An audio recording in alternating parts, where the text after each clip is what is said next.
Bonsoir à tous et bienvenue dans ce stream de nouveautés. Mais on n'est pas lundi. Bon, du coup, j'ai hésité là-haut à mettre quand même lundi.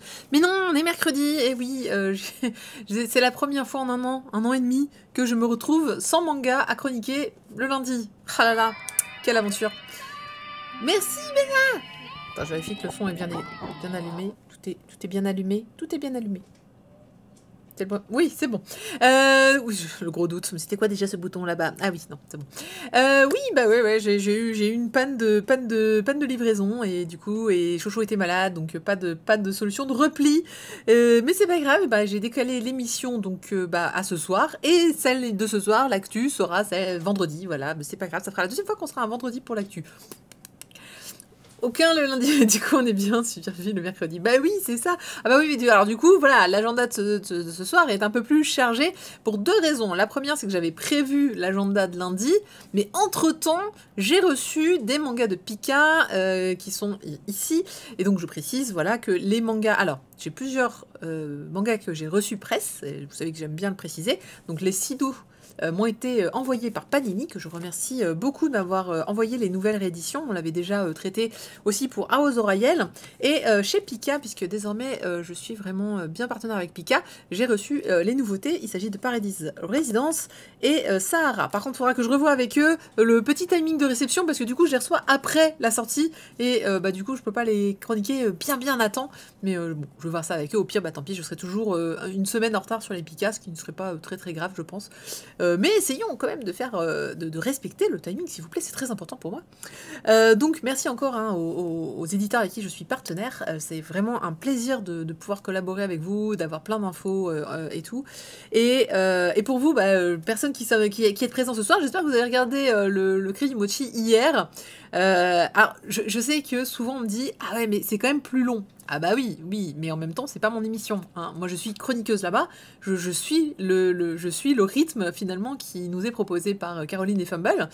Fumble, qui est responsable donc d'IGN France, et Kaori Chan, qui héberge la chaîne et qui fait tout le travail. Voilà, donc si ça doit durer 4-5 heures, ça durera 4-5 heures. Je n'ai aucun problème avec ça, c'était un peu le truc. Donc, si c'est trop long pour vous, rabattez-vous sur les autres Twitch. Il y a le mien notamment. Je fais aussi un Twitch d'actu qui dure 1 heure et demie, donc les mercredis. Voilà, où on est plus condensé. Mais moi, j'ai pas d'invité pour l'instant, puisque moi, si j'avais un invité, je le ferais à part. Je ferai pas une émission comme ça. Donc chacun son concept, et je pense qu'il faut respecter les concepts de tout le monde. Et puis, si le concept n'est pas votre tasse de thé sur le moment, c'est pas très grave. Voilà, il y a plein d'autres émissions vraiment sur Twitch. J'adorerais que vous soyez tout ça pour le Cri du Mochi. Mais en même temps, quand on me dit oui, j'adore te voir, mais bon, voilà, oui. Non, ne restez pas juste pour moi. C'est gentil, mais vraiment, je préfère que vous regardiez des émissions qui vous plaisent vraiment. Coucou Anne-Cass. Oui, tout à fait, il y a le replay du Cri du Mochi si on est trop fatigué, parce qu'effectivement ça se finit quand même à 2h du matin. Oui, il y a le replay, en plus on découpe pour le replay, pour que vraiment les gens puissent suivre. Moi j'ai la flemme de découper, donc en général quand je mets sur YouTube, je mets toutes les missions. Et par contre dans les descriptions, vous avez le tag, donc on peut faire. Je me suis endormie pendant le Cri du Mochi, j'étais réveillée par Corinne qui faisait du karaoké. Divani Lille. Ouais, oui, c'est pas très étonnant. Moi en général je continue un peu la soirée après en jouant, et puis donc je regarde un petit peu la fin de son... Parce qu'après elle part toute seule en fait finir le stream avec souvent c'est ses abonnés les plus fidèles qui restent sur la fin. Voilà. Donc en tout cas merci beaucoup, vraiment. Donc hier on a fait des interviews avec Glenna, c'était chouette. J'ai un truc dans la main, c'est horrible. Hey Akiro, oh là là, déjà 16 mois. Déjà 16 mois. Ouh, ça fait bizarre de voir ce chiffre en fait. Mais bonsoir Akiro. Je t'ai vu ralouiller aujourd'hui. C'était spécial ralouille aujourd'hui sur le Discord de MangaCast. C'est pas grave, c'est bien de râler parfois. Pas trop, mais parfois. Quand il y a des bons arguments derrière, j'accepte la râlerie. Mais parfois. Aujourd'hui, donc je disais, on va essayer... Alors, je vais essayer d'aller vite, mais je vais pas non plus avancer le plus vite possible pour être sûr de finir dans les temps. Il est certain que l'émission d'aujourd'hui va durer entre 1h30 et 2h, parce que j'ai 7 chroniques à faire au lieu des 5 habituelles. C'est donc plus de 50% de plus. Autant vous dire que voilà, on va dépasser un petit peu. Mais promis, je vous libère à 23h pour le direct de Nintendo, que moi aussi je vais aller regarder. Donc on va essayer on va être efficace sur les chroniques, et on va aller droit au but. Bon, vous verrez qu'il y en a quelques-uns. Alors, J'ai dit tout à l'heure qu'il y avait des mangas que j'avais reçus, donc des éditeurs. Il faut encore que je vois avec les éditeurs si je peux faire des giveaways sur ces mangas que je reçois, donc en service presse. En fait, en réalité, rigolez pas, hein, mais de toute ma vie, c'est la première fois que j'ai des services presse. C'est-à-dire que j'ai toujours travaillé avec les éditeurs et j'ai toujours eu les livres, mais on va dire parce que je travaillais avec eux et pas presse ou pas estampillé presse. Et donc, du coup, j'ai toujours gardé les tomes et je n'ai jamais eu à peut-être m'en séparer. Or là, j'en reçois maintenant une certaine quantité. Je peux pas tout garder, j'ai pas envie de tout garder aussi. Et donc, j'aimerais savoir, ok, bonjour les éditeurs, qu'est-ce que je fais des tomes? Est-ce que je vous les renvoie? Non, je pense pas. Alors, normalement, on peut en faire des giveaways, c'est même le principe, mais je préfère demander avant. Donc, sachez que je suis en train de faire une petite pile qui est assez conséquente là en ce moment de choses à donner. Et tout ça pour dire que vendredi, lors du stream, j'ai oublié de couper ça, lors du stream d'actualité, il y aura un giveaway. Voilà, ça c'est pour vous faire venir vendredi en fait. Alors non, encore une fois, ne venez pas juste pour moi, mais oui, il y aura un petit giveaway surprise vendredi lors du stream d'actu et news que je ne fais pas tout de suite parce que j'avais de très bonnes raisons que je vous dirai vendredi du coup. Donc aujourd'hui, pas de giveaway, mais encore une fois, je vous réserve tout ça pour la semaine prochaine, lundi prochain. C'est quasiment sûr qu'il y en aura, donc soyez prêts. Tu nous fais pas un live réaction Nintendo Direct après les chroniques? Bon, si ça intéresse des gens, oui, on peut faire ça. J'y ai pensé, je me suis dit, est-ce que je fais pas? Ouais, mais tu vois, une soirée entière sans jouer à Final Fantasy, est-ce que je vais pouvoir tenir? Je ne sais pas, c'est compliqué. Commençons donc ces chroniques avec Sido de Tsutomu Takahashi qui vient d'être réédité donc chez Panini.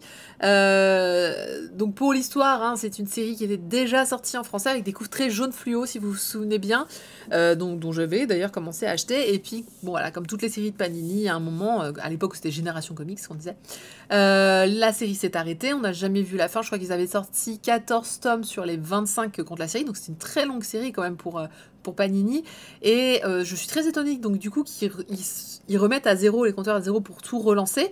C'est vrai que bon, comme ils étaient allés jusqu'à 12, 13, voire je crois 14 tomes, ils auraient pu continuer finalement, donc il y a eu, non, alors je ne sais pas pourquoi, mais ils ont repris depuis le début, et donc ils ont sorti le numéro 1 et le tome 2 que j'ai mis ici, simultanément, et puis après ça reprendra. Alors je ne crois pas qu'on sortira 3 et 4, mais j'ai un petit doute, le 24 février prochain, donc c'est-à-dire dans à peu près 2 semaines.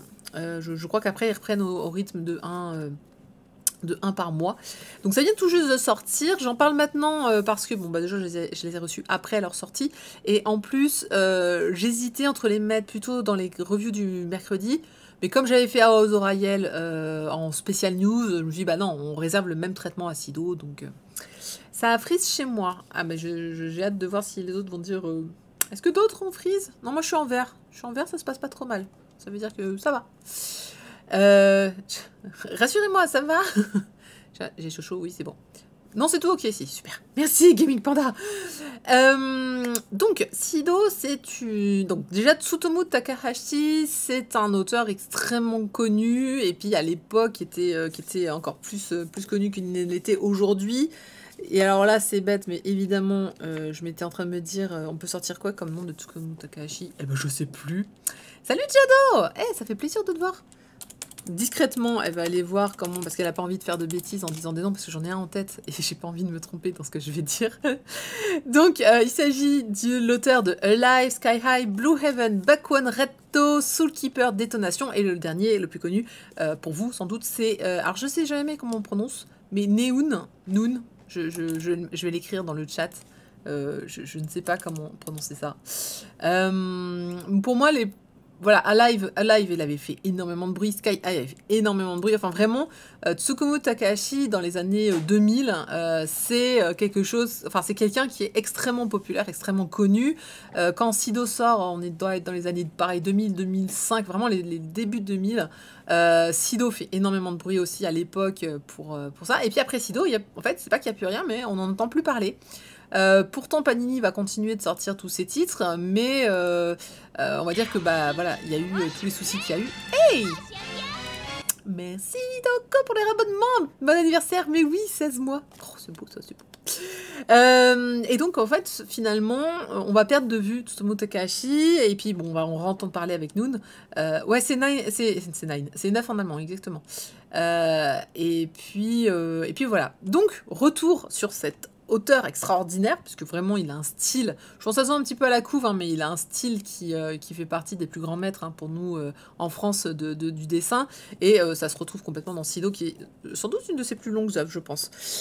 De quoi ça parle, Sido? On est dans le Japon, on est 1855. 1855, c'est quand le Japon, en fait, découvre les premiers étrangers qui arrivent sur son sol, notamment des Portugais, alors essentiellement des Portugais de souvenirs. C'est d'ailleurs pour ça qu'au Japon, vous avez des produits comme, assez connus qui sont portugais, comme par exemple le gâteau Castella, qui est alors, il me semble, est bien portugais, et en tout cas qui est resté ensuite comme un gâteau traditionnel japonais, qui a été importé. Donc, il y a les Hollandais aussi. Les Hollandais sont restés assez longtemps au Japon. Donc, c'est vraiment le début, alors pas l'ouverture, hein, parce qu'on va le savoir après, c'est que le Japon va complètement se fermer toutes ses frontières. Et on est à une époque où il y a encore des samouraïs, on est voilà, à cette époque-là. C'est pas encore la modernité pour le Japon, c'est pas encore cet accès brut à la modernité qui va avoir lieu ensuite. Donc on est, on va dire que ça sert de prétexte surtout au début de l'histoire, qui est que on rapporte pas que des bonnes choses des bateaux étrangers, on rapporte aussi donc des maladies. Et donc là on est sur un Japon qui est décimé par le choléra. Et de la famine, et un petit peu tout. Et on va tomber sur deux petits garçons qui, alors ils ont 10 et 14 ans, et ils s'appellent Shotaro et Gentaro. Et malheureusement, ils sont à la recherche d'un médecin parce que leur maman ne va pas très très bien, et effectivement, dans les premières pages, elle va décéder. Et les garçons, et la seule chose que les deux garçons ont pour eux, c'est l'épée de leur père, qui est un samouraï, et puis c'est tout. Et donc ils vont devoir essayer de survivre. Évidemment, le début commence d'une manière un peu extraordinaire, puisqu'ils vont tomber sur une jeune femme attachée à un rocher dans la nature, et une sorte de brute épaisse qui est en train de la violenter. Alors je vous le dis tout de suite, ce n'est pas à mettre dans toutes les mains. Déjà pour la violence, et puis aussi pour la sexualité. Il y a un côté sexuel brut, qui n'est pas du tout du fanservice, hein, qui est plutôt pour montrer que voilà, c'est une époque difficile, il y a des viols, il y a des agressions sexuelles, il y a un peu tout ce que ça. Ça fait partie un petit peu pour amener le folklore de l'histoire. Et donc cette jeune femme, eux, ils vont dire, nous on est fils de samouraïs, ils sont persuadés que leur père est un samouraï, même si on l'a jamais vu. Oui, voilà, c'est un peu comme Berserk, exactement. Et donc ils se sentent fils de samouraï, et donc le grand frère, il va aller planter son épée dans l'épaule du mec qui a un vrai géant, hein, qui est en train de violenter la fille. Et puis en fait, tout devient un petit peu flou. Arrivent tous les potes du brigand, lui meurt, si je me trompe bien, si je me trompe pas, et parmi cette bande-là, ils sont dirigés par un mec qui a l'air un peu plus malin que les autres, qui manie très bien le sabre, qui va se débarrasser de tous ses potes d'ailleurs, en mode comme ça la récompense est à moi, et qui va vendre les deux jeunes garçons en leur disant venez, vous voulez apprendre à manier le sabre? Ils disent oui, nous on veut devenir forts. Et en fait, ça c'est vraiment ce qui va les motiver, ce qui va leur donner leur survie en fait en ce monde-là, c'est ils veulent devenir forts parce que leur mère leur a dit en gros les faibles meurent et les forts survivent. Et donc eux ils sont là, ils ont dit non mais nous on va devenir forts, on a un sabre, notre père était samouraï, on va apprendre la voie du sabre et on va devenir des puissants. Et donc le brigand qui a buté tous les autres entendant ça dit il y a une maison là-bas, vous allez y aller et puis ils vont vous apprendre le sabre, vous inquiétez pas. Ils vont y aller, et en fait, c'est un gros piège, et ça va être le début de toute l'histoire. Ce piège, c'est qu'en fait, c'est une secte. C'est une secte menée par un mec qui profite un peu de tout ça. Bon, il y a plein de choses à son sujet hein, sur la personne qui est à la tête de cette secte. Je vous laisse découvrir dans l'histoire un petit peu toutes les horreurs qu'il peut faire. Mais donc, c'est surtout que les deux gamins sont promis, non pas à un avenir d'apprendre le sabre, mais à être sacrifiés pour cette secte-là. Et commence donc l'aventure un petit peu sur comment ils vont s'en sortir, comment ils vont survivre, comment ils vont finalement apprendre le sabre ou pas. Et c'est comme ça que c'est un peu que comme ça. En fait, c'est pour poser les bases de. Ils ont pas de chance dans la vie, les petits. Hein, leur mère meurt. Ils tombent sur un brigand qui manque de les tuer quand même. Ensuite, ils sont vendus à une secte qui veut les tuer aussi. Et donc, au final, tout n'est que survie dans ce monde qui est glauque, dans ce monde qui est noir, qui est vraiment grouillant de violence, où personne ne respecte personne, où les femmes sont utilisées comme du bétail, mais qui est un Japon de... Alors, c'est pas une dystopie dans le sens où c'est vraiment probablement comme ça que le Japon était dans son ambiance, on va dire, en 1855. Je rappelle, hein, on parle de pauvreté, de famine, tout ce que vous voulez, la même en Europe, dans les mêmes circonstances. Mais par contre, le coup de la secte, qu'elle a existé ou pas, je ne saurais dire. Mais en tout cas, et je sais pas jusqu'à quel point ce Japon-là est dans le vrai. Mais en tout cas, porté par ce destin incroyable et puis par cette rage de ces deux enfants de vivre et de devenir hyper forts, t'as envie de les suivre et t'as envie de savoir un petit peu ce qui va leur arriver et comment ils vont réussir à se débrouiller. Donc ça c'est juste pour montrer un peu les dessins. Alors j'ai pas prévu de... Je suis désolée, hein, j'ai pas eu le temps de mettre les petits extraits. Donc là bon on voit, c'est quand il a réussi à prendre le sabre et à frapper le fameux brigand dont on parlait. Et donc on voit bien hein, ce dessin qui est... alors non on voit pas bien parce que c'est flou.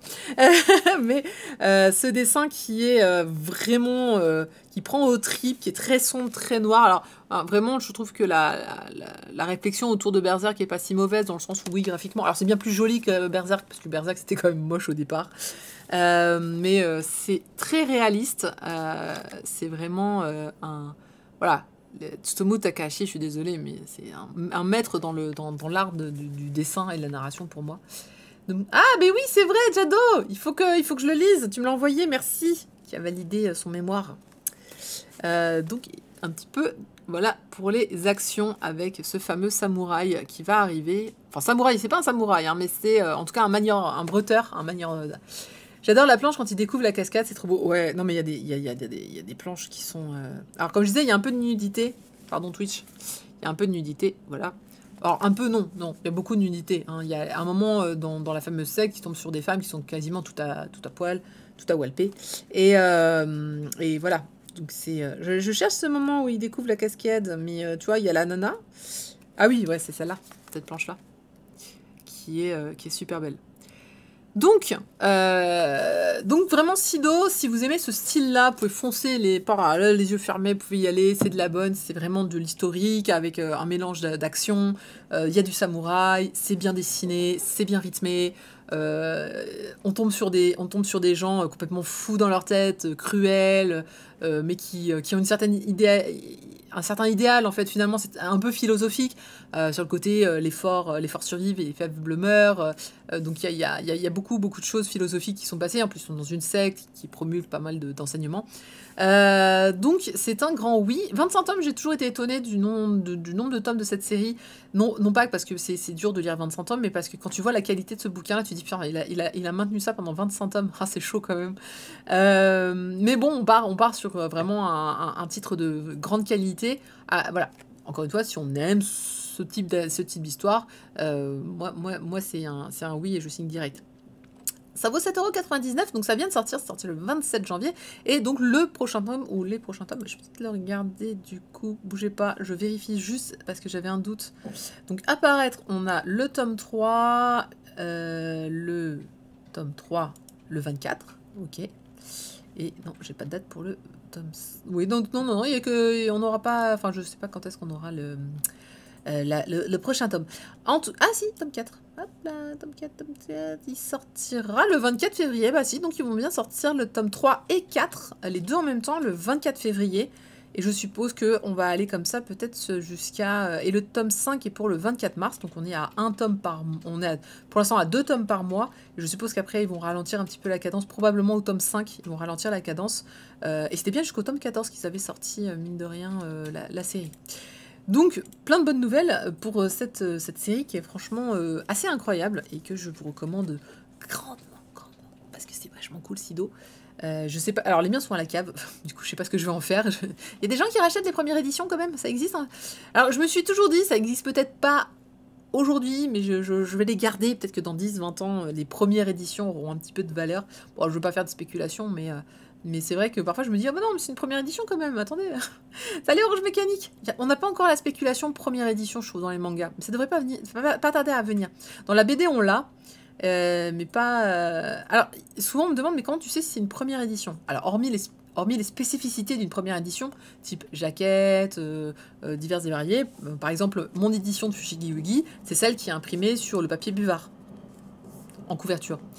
Alors c'est moche, ça tient pas dans le temps, les couvertures sont délavées, mais c'est la première édition papier buvard. Il n'y a pas plus grand monde qui l'a, cette édition, surtout qu'elle se déchirait comme un rien. J'ai réussi à la garder un petit peu.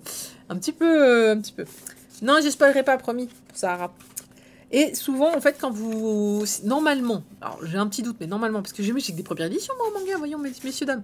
Normalement, à la fin des livres, quand vous les ouvrez à la fin du livre, il y a marqué si c'est une première édition ou pas. Vous avez marqué first published in blablabla 2010, bah celui-là c'était 2005. Et en dessous, vous avez troisième édition et la date. Et donc ça vous dit en fait si c'est une première édition ou pas. Voilà. Aujourd'hui, encore une fois, hein, vraiment, c'est pas quelque chose qui est énormément recherché par les fans, mais ça pourrait venir. Donc, si vous avez des premières éditions, moi, je vous recommanderais de les mettre de côté. Faut savoir qu'en BD, des premières éditions, ça se vend une petite fortune. Encore une fois, j'ai pas vocation de faire monter les prix sur les mangas. C'est pas ça l'idée. C'est juste la rareté d'une première édition. Je trouve ça toujours un peu beau, une première édition. Excusez-moi, je viens du monde de la BD. Chez nous, la première édition, c'est important. Et j'ai toujours trouvé... Ah, en plus, honnêtement, dans les mangas, il y a des premières éditions qui sont étonnantes et sympas. Et qui ont pu être refaites après. Genre, les bananes affiches en jaune, ça se retrouve... Ils vont pas le refaire en jaune. D'ailleurs, ils l'ont présenté là, il y a pas longtemps. Clairement, on n'utilise plus le petit papier jaune.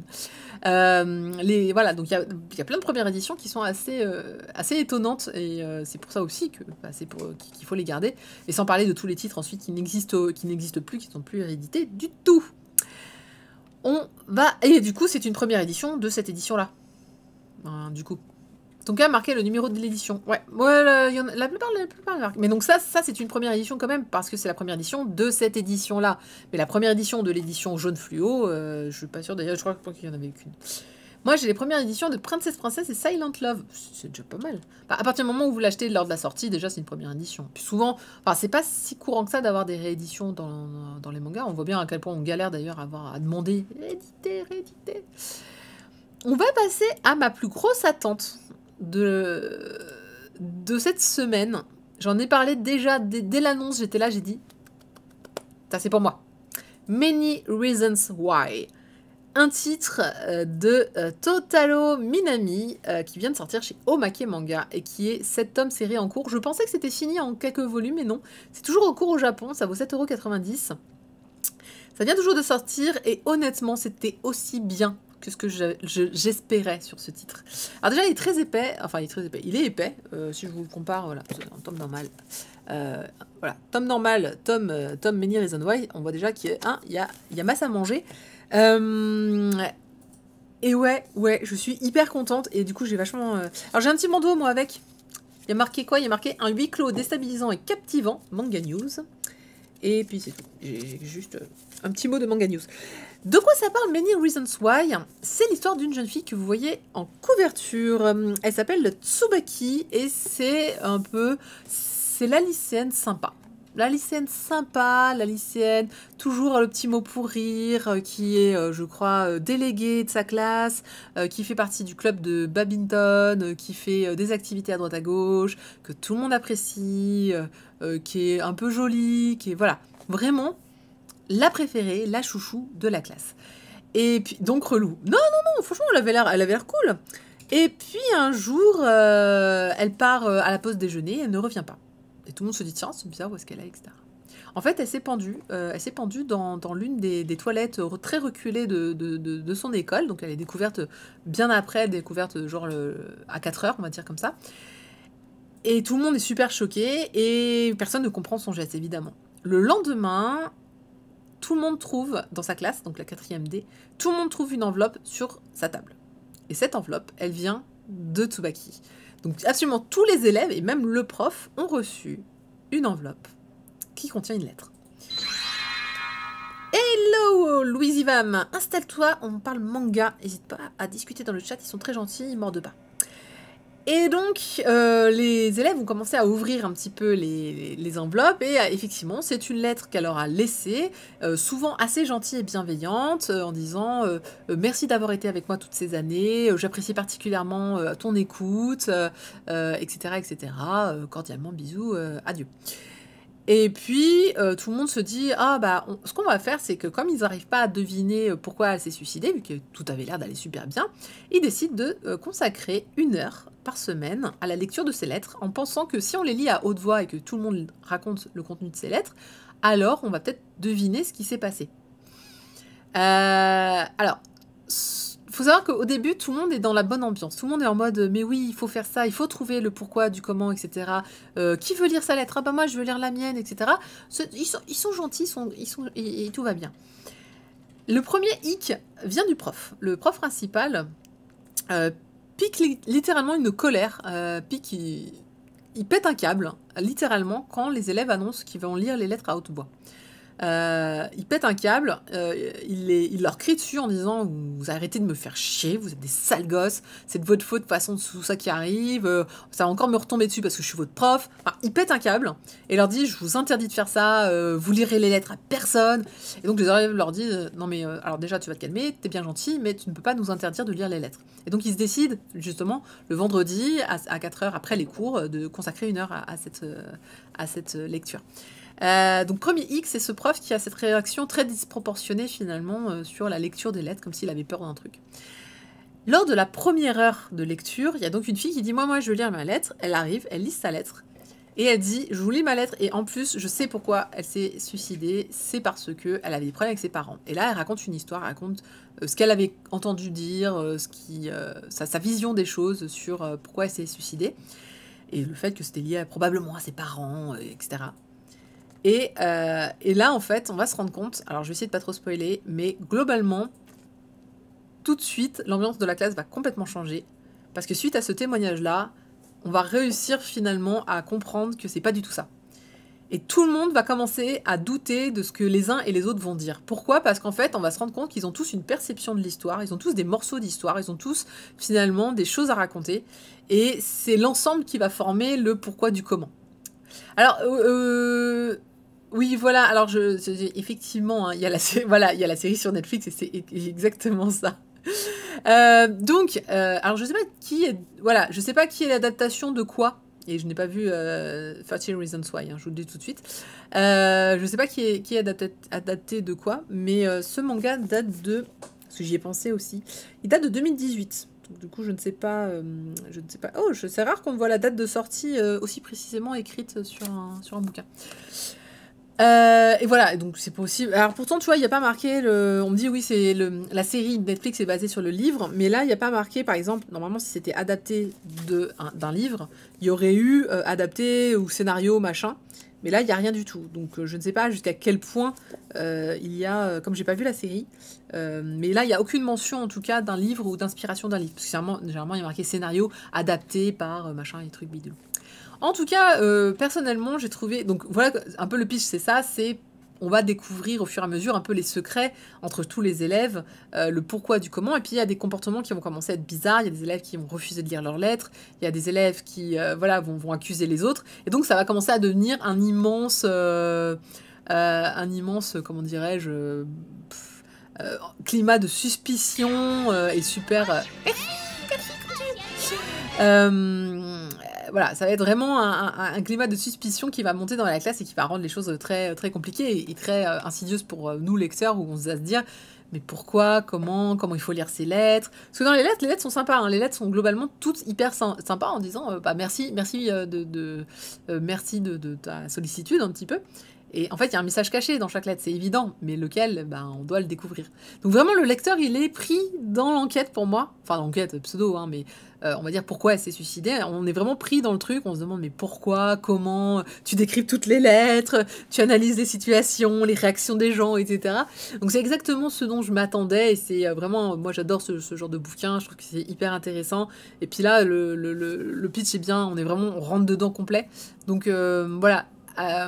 Y a pas, alors je précise, il y a aucun, contrairement à Sido, hein, il y a aucun dessin bizarre. C'est juste que on a droit à des plans où tu sens que les gens se sentent un petit peu, ont quelque chose à se reprocher, on dira.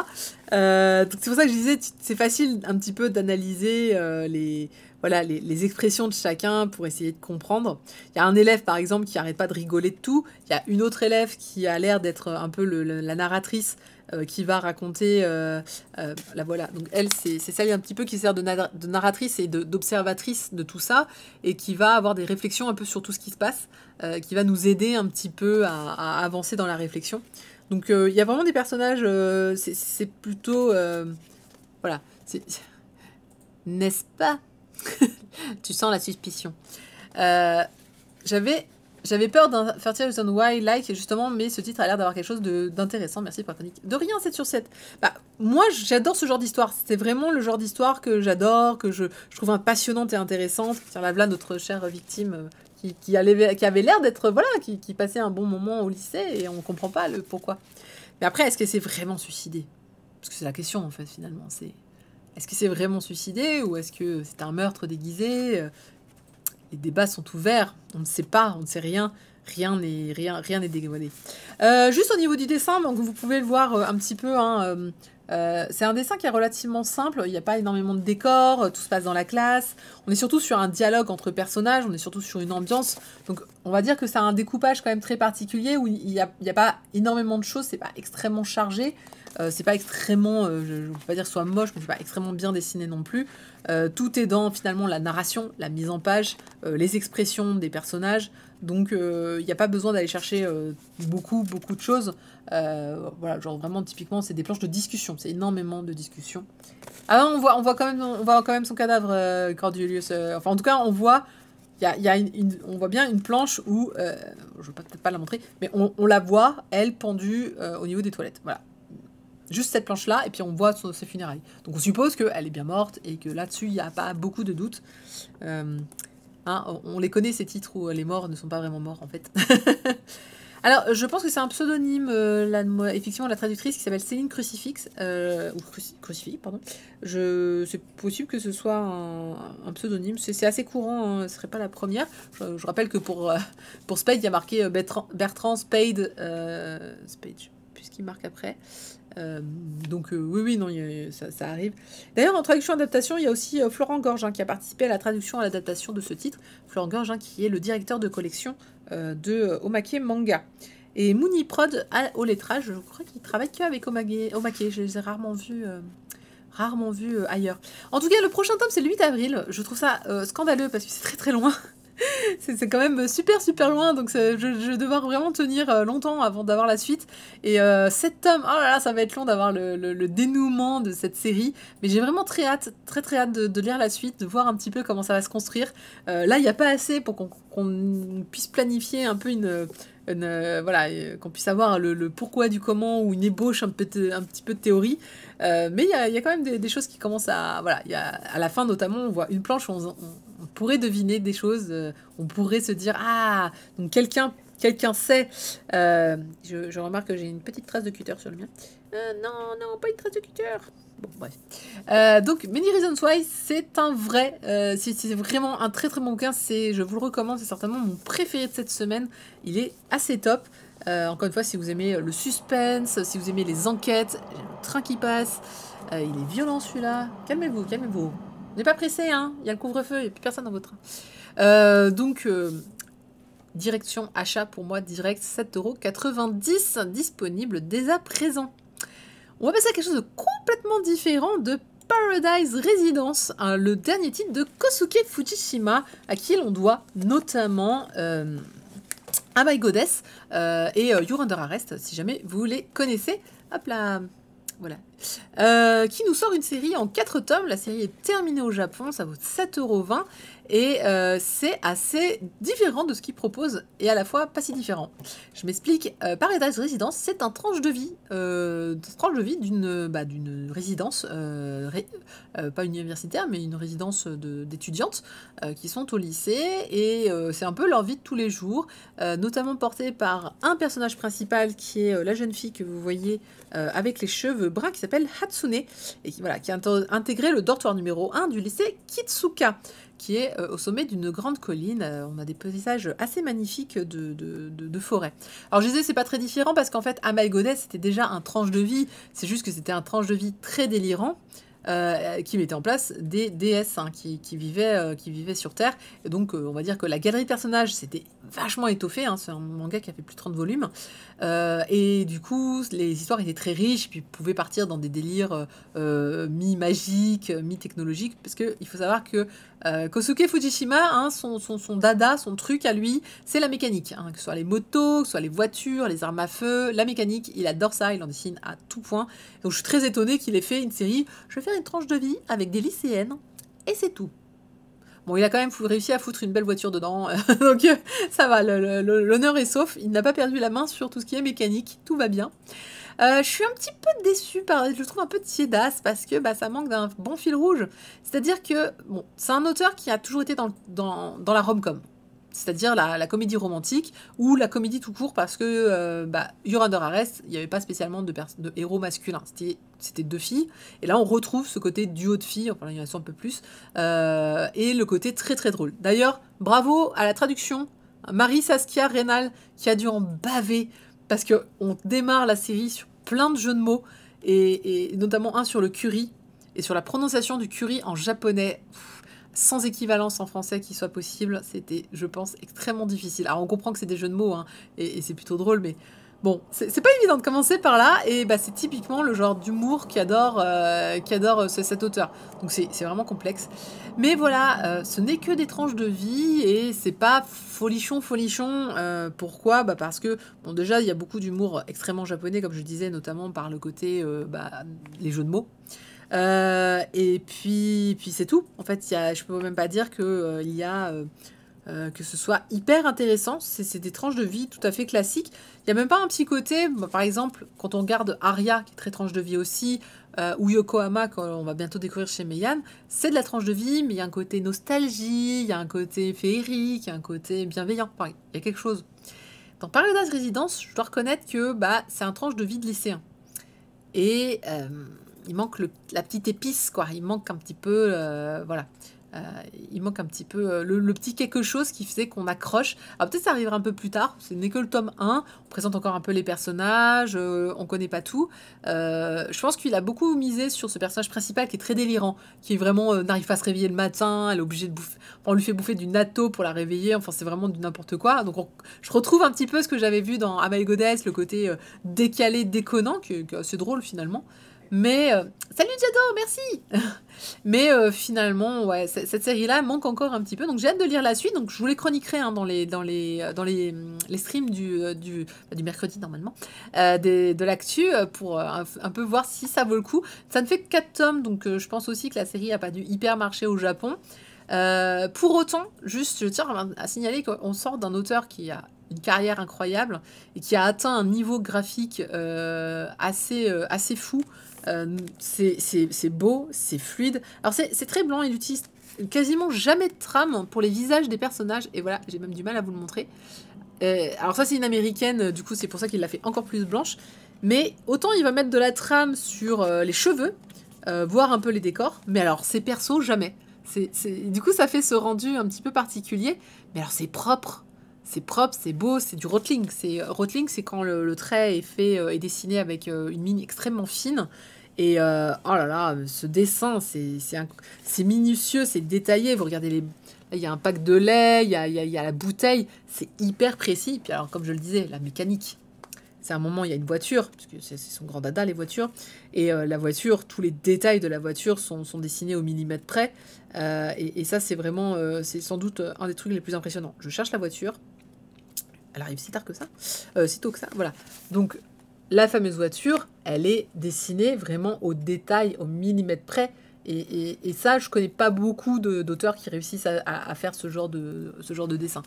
Et c'est appréciable, hein, vraiment. Voilà, on voit les petits détails, la boîte de vitesse, le derrière, c'est le jerrycan parce qu'il faut mettre de l'essence. Enfin, plein de choses qui font que vraiment, si vous êtes un fanat de mécanique, déjà achetez Am I Goddess tout de suite. Vous devrez, enfin, il y en a pas beaucoup dans Paradise Residence, mais ça vaut franchement le coup, le peu qu'il y a. À un moment, elle sort une mini moto, parce que c'est encore une fois, hein, fan de mécanique, on va pas s'embêter. Et pareil, la mini moto, elle est dans, voilà, la mini moto. Alors, on voit pas très bien, mais elle est extrêmement bien dessinée. Enfin, c'est vraiment. Je suis bluffée à chaque détail qu'il peut mettre dans ses dessins. Idem pour tout ce qui est ville, tout ce qui est décor. C'est hyper... Avion Racing, je sais pas si c'est vrai, mais effectivement, c'est comme ça qu'il te la présenterait s'il devait la détailler, parce que il met souvent beaucoup d'infos techniques dans ses planches et dans ses explications. D'ailleurs, à la fin, on avait 2-3 trucs. Donc franchement... c'est compliqué parce que pour le dessin, il est beau, il est magnifique. Là, pour le coup, je disais, voilà, qu'est-ce qui est un beau dessin? Bah, lui, il a un très très beau dessin. Alors, il avait déjà ce style-là quand les gens avaient fait Amai Goddess. Si vous avez lu Amai Goddess, sur les derniers tomes, on avait ce rendu-là qui est juste une maîtrise du rotring qui est impeccable et qui fait que c'est vraiment le genre de manga où tu dis ah ouais, il y a de la maîtrise dans le dessin. Mais bon, ça fait tellement long. Voilà, c'est ça. Si seulement il pouvait être aussi bon scénariste que c'est un dessinateur. On est tous d'accord, ce qui lui manque finalement. Lui, ce qui lui plaît, c'est juste dessiner des belles filles, parce qu'elles sont pas moches, des belles filles et des voitures, enfin, et de la mécanique. Voilà. Et c'est à peu près tout. Et la plupart de ces histoires s'en tiennent à c'est juste que j'aime bien dessiner. Oui, mais alors faudrait mettre un peu plus d'histoire, un peu plus de scénario, s'il te plaît. Parce que oui, on admire les planches, on rigole un petit peu parce que finalement les blagues, c'est bon. Après, c'est des blagues de papa, hein, comme je dis. Mais voilà. Plus de la mécanique que des belles filles. Bah, si vous pouvez mettre encore plus de mécanique, moi ça me plairait un peu plus. Alors il y a, il fait partie de sa génération hein, de mangaka des années 90. Où la place et la façon de dessiner les femmes était quand même très légère. Donc dans ce manga-là, je dois reconnaître qu'on a un peu de fanservice. Alors c'est pas du fanservice abusé, dans le sens où c'est pas du fanservice gros sein, etc. C'est juste qu'à un moment, il y a une nana comme on est dans une résidence, évidemment, on va avoir une nana qui se balade à poil ou en culotte. Il y a une scène de bain, mais on est dans ce fanservice-là du fait de montrer des femmes nues, mais on n'est pas dans le fanservice de les érotiser, forcément. C'est-à-dire qu'ils les rendent pas érotiques, c'est juste qu'elles vivent leur vie, elles prennent un bain parce que leur bain est cassé, donc il y a un truc, il y a une histoire avec ça. À un moment, il fait hyper chaud, la clim est cassée, donc il y en a une qui va se balader en petite culotte. Voilà, oui, comme Maison Ikoku, voilà, comme Sonoda, tout à fait. Donc ce n'est pas du tout sexualisé, aucun plan n'est sexualisé d'ailleurs, mais il y a des scènes où tu te dis, oui, tu n'étais pas obligé en fait. Mais bon, il dessine bien, alors on est là, on se dit, bon, bah, ça fait au moins des jolies planches, c'est pas grave. Donc Paradise Residence, 4 tomes, je suis pas hyper convaincue. À voir avec la suite si ça vaut le coup de poursuivre. Je reste néanmoins hyper heureuse d'un nouveau titre de Kosuke Fujishima parce que j'avais adoré My Goddess et You're Under Arrest. Mais c'est marrant parce qu'il a pas beaucoup évolué dans les... Je trouve qu'il a pas beaucoup évolué dans les scénarios. Déjà, You're Under Arrest, c'était du comique de situation tout le temps. Il n'y avait pas énormément derrière. C'était juste, je veux dessiner des filles et des belles voitures. Et c'est tout. Ok, très bien, ça marche. Parfois, il faut pas beaucoup plus. Hein. On va parler maintenant d'un petit manga de chez Soleil, Stray Cat Sky Lemon, qui vient de sortir, Soleilo Limon to Mayoi Neko, en japonais, de Mika Satonaka, qui fait 6 tomes, la série est terminée, et je tiens à le signaler, encore un manga à moins de 7 €, il vaut 6,99 €. Eh bien écoutez, vous savez, c'est le genre de manga où je me dis, bon... Ça casse pas 3 pattes à un canard au niveau de la couve. C'est certainement un grand classique romance shoujo. Et ben, ça fait du bien. Moi, en tout cas, personnellement, c'est le genre de truc où je mets très très vite une bonne note parce que t'as tous les ingrédients classiques d'un bon shoujo. Donc on va pas bouder son plaisir. Je vais pas vous dire, oh là là, il est extraordinaire, fabuleux. Non, vous voulez une bonne romance, il fait l'affaire. Et parfois, il n'y a pas besoin d'en mettre beaucoup plus. Vous allez voir, c'est une histoire simple, avec une romance simple, des clichés par-ci par-là, et c'est pas grave, parce que ça marche, c'est agréable à lire, t'as envie de savoir la suite, ça se passe bien, voilà, c'est un bon titre. Il faut vraiment, parfois, pas sortir... Enfin, j'ai pas besoin de beaucoup plus, en fait, finalement, pour apprécier un bon petit manga que je vais lire d'une traite, et qui va vraiment me faire plaisir, et qui va me procurer beaucoup de joie quand je vais le lire. De quoi ça parle du coup? Eh ben ça parle ça parle d'Onomichi.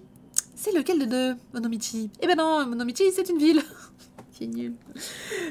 Alors c'est une ville? Oui c'est ça, c'est dans la préfecture de Hiroshima. Il s'agit d'une ville, alors en fait c'est une ville qui existe vraiment évidemment, dans lequel la mangaka va de temps en temps pour se ressourcer et pour dessiner des décors. Et donc elle expliquait que bah, c'était tellement beau qu'elle voulait absolument dessiner un manga qui se passe dans cette ville. Donc elle nous la dessine merveilleusement bien dans ce manga. Apparemment c'est une ville côtière où en fait... Comme il y en a souvent au Japon, c'est vous êtes à la fois, vous êtes à la mer, et vous faites 3 pas et vous êtes à la montagne. Ou en tout cas, c'est très très très écharpé. Alors, si vous êtes déjà allé à Hiroshima, ou à l'île qui est juste à côté, Miyajima. Non, pas Miyajima, c'est Miyajima. Bah, vous voyez tout à fait de quoi je veux parler, parce que c'est vraiment... c'est ah, ah, ah, c'est trop beau, la mer, etc. Et tu te retournes et t'as une colline comme ça, et tu fais « Eh, maintenant, on va en haut !» Donc c'est bien, parce que ça fait de très très bons points de vue, mais c'est pas évident, parce que toute la ville est vraiment en hauteur, et faut marcher longtemps. Donc, on est dans cette ambiance-là, et on va suivre Nagisa, donc la jeune fille qui vit dans cette ville. Alors, il y a un petit détail sur Nagisa, c'est que quand elle était petite, elle avait un meilleur ami, lequel elle était très proche, et en dernière année, je crois en CM2, il est parti en fait pour Tokyo, et elle ne l'a jamais revu. Et en fait, elle lui a fait une promesse de lui envoyer des photos, et donc elle lui écrit régulièrement, elle prend énormément de photos, et ça fait partie de son personnage. Donc c'est quelqu'un elle attend ce garçon, avec qui elle avait énormément d'affinité, et elle prend énormément de photos. Voilà, ça fait pas... Je pose le décor du perso qui est après tout à fait classique, normal, gentil, sympa, tout ce que vous voulez. Et un jour dans sa ville arrive le garçon que vous voyez au-dessus, qui s'appelle Yamato. Et Yamato, c'est un acteur, c'est un jeune acteur de Tokyo, et qui a frappé un réalisateur, et donc et puis qui est connu pour être un petit peu avoir des coups de sang, et qu'on met au vert le temps que les choses se calment à Tokyo, et qu'on puisse leur donner des contrats en mode bon, tu vas nous attendre là-bas, tu vas te calmer, et puis peut-être que tu pourras refaire des films plus tard. Et donc lui, il est super dégoûté d'arriver dans un coin paumé, dans lequel il connaît personne, il est tout seul, son manager n'est pas là, il est hyper irascible, et il va évidemment tomber sur notre héroïne. Et alors, on pourrait s'en douter, mais oui, au début, ça accroche pas du tout, hein, au début, il se chamaille un peu. Évidemment, il arrive dans sa classe, de toute façon, il ne doit pas y avoir beaucoup d'écoles, et il arrive dans sa classe, et puis finalement, ils vont réussir tous les deux à un petit peu s'entendre, et à s'ouvrir un peu aux autres. Lui, il va un peu raconter, voilà, il vit tout seul, c'est pas évident pour lui, sa mère, il la voit jamais, son père non plus, et il sait pas vraiment ce que c'est de vivre avec des gens, donc il est très très très solitaire.